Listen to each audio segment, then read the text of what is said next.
On day 4 of a back injury. It's not really a back injury, it's a back flare-up, that's what it is. Because I forgot that I was not Superwoman, and I did the kind of things that Superwoman would do, and then my back reminded me that I'm definitely not Superwoman. So today is day 4, and I'm out of bed. I have been in bed for 3 days, so I'm happy to be up and sitting in the recliner, and I'm sitting with my feet propped up, got my nice hand woven blanket on me to keep warm, and I've got my Mirrix Big Sister loom here, and it's got these little legs that you can kind of, well, they pull in and out, and so I've got them, the loom is sitting on my lap above my knees, and then I've got the legs kind of wedged in against my legs, and it's quite comfortable to weave like this. So I'm happy to be doing this. I finished off another tapestry underneath here, let's see, yesterday, and I'm not thrilled with it. But what I thought would be good is to just go, well, whatever, whether I like it or whether I don't like it, I can still share it, because then we can learn things together, right?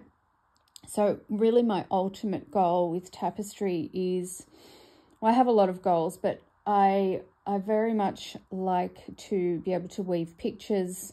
I want to be able to weave landscapes, scenes, that kind of thing, in a very much like the way that a fine artist would. That is my goal with tapestry.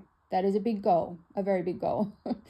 And so far, I haven't gotten very far with it, but I'm determined that I'm not going to give up. I'm going to keep trying. Something that I did get just the other day, I bought this secondhand, I'm very happy about it, is this Flemish weaving book by Gertrude Ingers.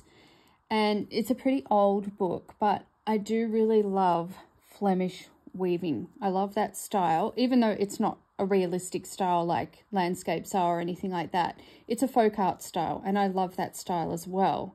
And I feel like this style could teach me a lot about tapestry that I need to know at this point.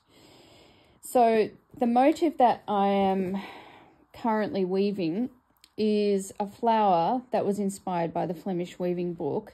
And if I'm weaving it on its side, so I'll turn the loom on its side, and sorry, not the best angle, but perhaps there you can see that's the first leaf of the flower, that's the first petal, and I'm just starting to work on the middle petal there. So we'll see how that turns out. I like the colors a lot, but I am kind of running into a lot of the same problems that I often do with my tapestry. Things like, you know, lumps and bumps where I don't really want them, that kind of thing, and trying to figure out how to not make that happen.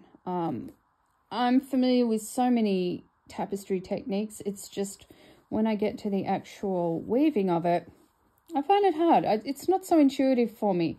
Out of all of the different weaving forms that I've done now, honestly, tapestry on a tapestry loom is the hardest for me, has been the hardest for me. And that might also have a lot to do with my own expectations of how my tapestry should look and all of that, that I'm putting pressure on myself to be better and do better. And then, you know, I get a bit, what's the word? I can't even think of the word. I don't get down about it. I just get disappointed when it doesn't work out exactly as I wanted to. And often, even in a very small tapestry like this, because if you've done any tapestry, you know how long it takes. Even with one like this, I go through so many stages. I start the tapestry, I'm weaving along, I'm like, this is brilliant. This is my best tapestry ever, and I absolutely love it. And then I keep weaving on a bit further. I get part of the way through it, about a third of the way through it. I hate this tapestry. This is the worst tapestry I've ever done. And then I keep weaving, get maybe halfway through. I love this tapestry. You know, it's always like that with me.